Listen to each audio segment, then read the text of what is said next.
ریاض حنیف رائی روسٹرم پر آئے. انہوں نے عدالت کے سامنے پہلے تو یہ کہا کہ میں جو آرگیومنٹس علی ظفر نے لیے ہیں ان کو اڈاپٹ کرتا ہوں. اس کے بعد انہوں نے کچھ آپ کہہ سکتے ہیں کہ میرٹس کے اوپر بات کی اور کہا کہ یہ قانون کس طرح غلط ہے جو حکومت نے بنایا ہے. آخر میں انہوں نے کہا کہ میں عدالت کے روبرو ایک اور گزارش بھی کرنا چاہتا ہوں. انہوں نے کہا کہ مجھ پر زور دیا گیا کہ میں یہ مقدمہ واپس لے لوں, مجھے لاپتہ کر دیا گیا اور مجھے اغوا کر لیا گیا, معذرت چاہتا ہوں. اور اس پر چیف جسٹس آف پاکستان نے کہا کہ رک جائیں, یہ بات یہاں نہ کریں, آپ یہ بات ہمیں بعد میں بتا دیں. انہوں نے کہا کہ نہیں سر, میری ایک درخواست ہے, مجھے یہ پڑھنے دیں. اور انہوں نے یہاں پر قرآن کی ایک آیت بھی پڑھی جس کا لب لباب یہ تھا کہ حقائق کو چھپاؤ نہیں بلکہ سامنے لے کر آؤ. تو میں حقائق سامنے لے کر آنا چاہتا ہوں. تو چیف جسٹس نے ان کو کہا کہ محترم, آپ کا جو مسئلہ ہے یہ ذاتی مسئلہ ہے اور آپ بہتر یہ ہوگا کہ میرے پاس آ جائیں, میں آپ کی درخواست رکھ لیتا ہوں, پڑھ بھی لوں گا, اور آپ میرے پاس چیمبر میں آ جائیں, پھر میں آپ کو سن بھی لوں گا. تو ذاتی مسئلہ ہے تو ذاتی مسئلہ چیمبر میں سنا جائے گا, مطلب ہے کہ ذاتی مسئلے کے لیے تو پھر یہ کورٹ نہیں ہوتی.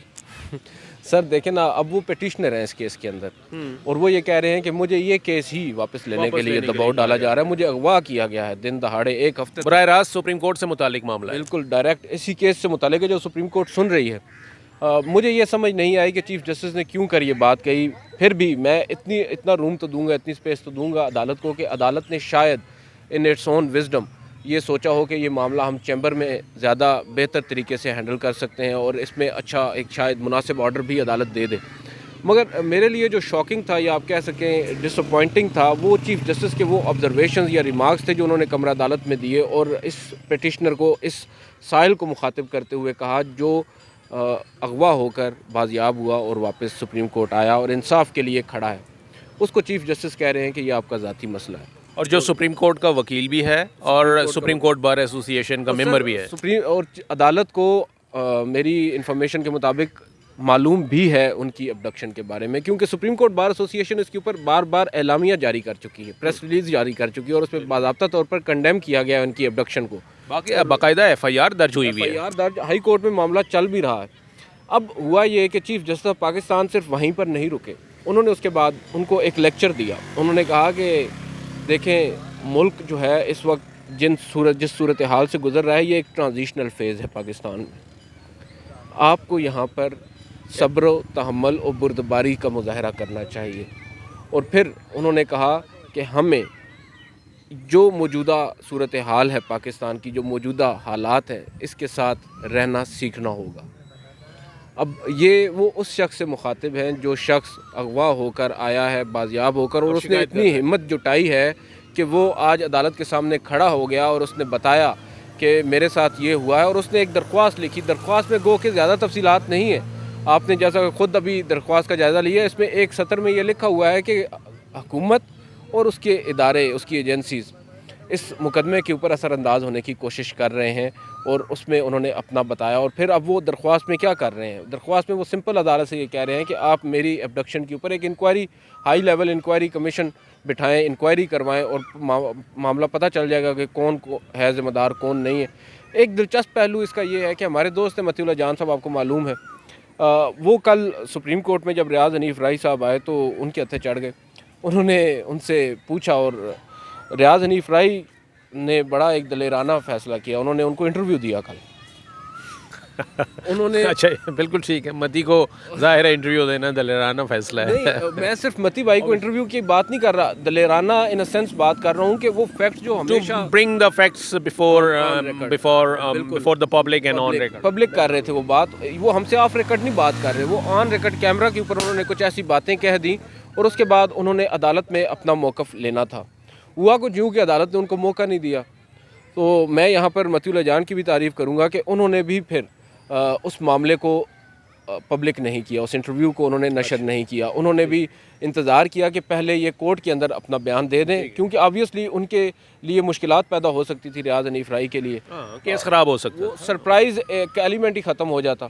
اور آج پھر دوبارہ انہوں نے جب یہ عدالت میں موقف اپنایا تو انہوں نے بھی اپنا انٹرویو ان کے ساتھ جاری کیا, اور اس انٹرویو کے اندر بڑا ہی اوپنلی یہ بتا رہے ہیں کہ ان کے ساتھ تشدد ان کے اوپر کیا گیا اور کس طرح ان کے اوپر مظالم ڈھائے گئے. اور بیسیکلی آج بھی جب ان سے بات ہوئی تو میری ابھی تھوڑی دیر پہلے جب میں آ رہا تھا سپریم کورٹ سے تو ان سے ملاقات ہوئی. وہ جا رہے تھے چیف جسٹس کے پاس ملاقات کے لیے.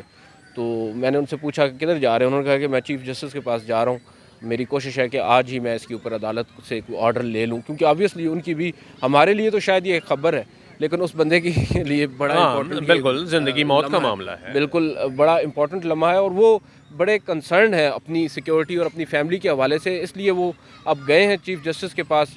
اور دیکھتے ہیں اس پہ چیف جسٹس, ہمیں تو امید ہے, میں تو اس امید کا اظہار کر رہا ہوں کہ چیف جسٹس کوئی مناسب آرڈر کریں گے اور ان کو سیکیورٹی پرووائڈ کریں گے جو وہ مانگ رہے ہیں عدالت سے. انہوں نے اپنے درخواست میں بھی چیف جسٹس سے کہا ہے کہ ان کو سیکیورٹی فراہم کی جائے.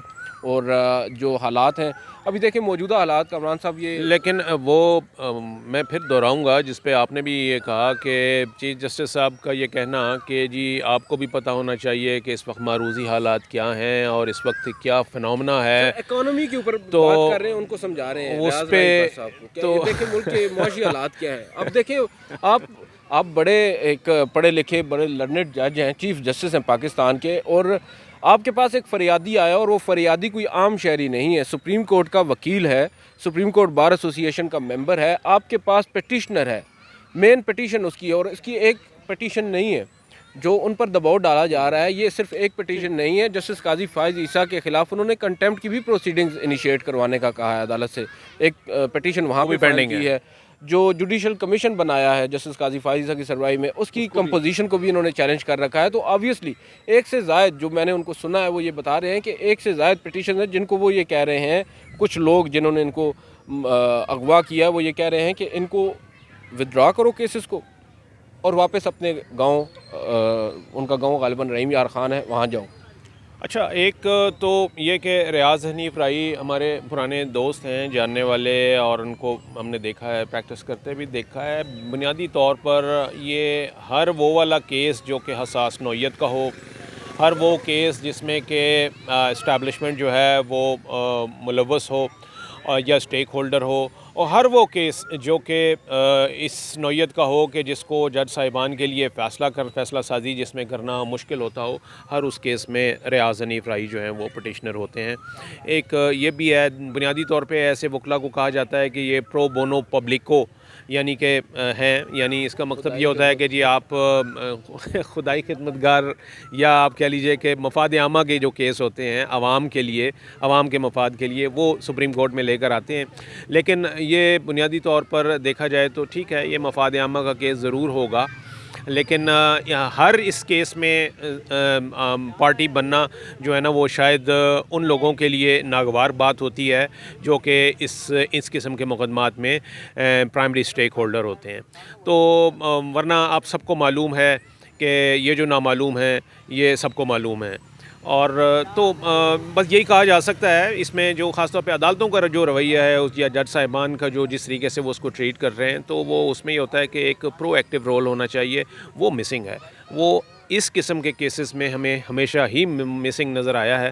اور وہ اگر میں اس کو کنکلوڈ کروں صرف اس بات میں کہ وہ حبیب جالب نے ایک بار کہا تھا کسی معاملے پر عدلیہ سے متعلق کہ یہ منصف بھی تو قیدی ہیں, ہمیں انصاف کیا دیں گے. Thank you very much.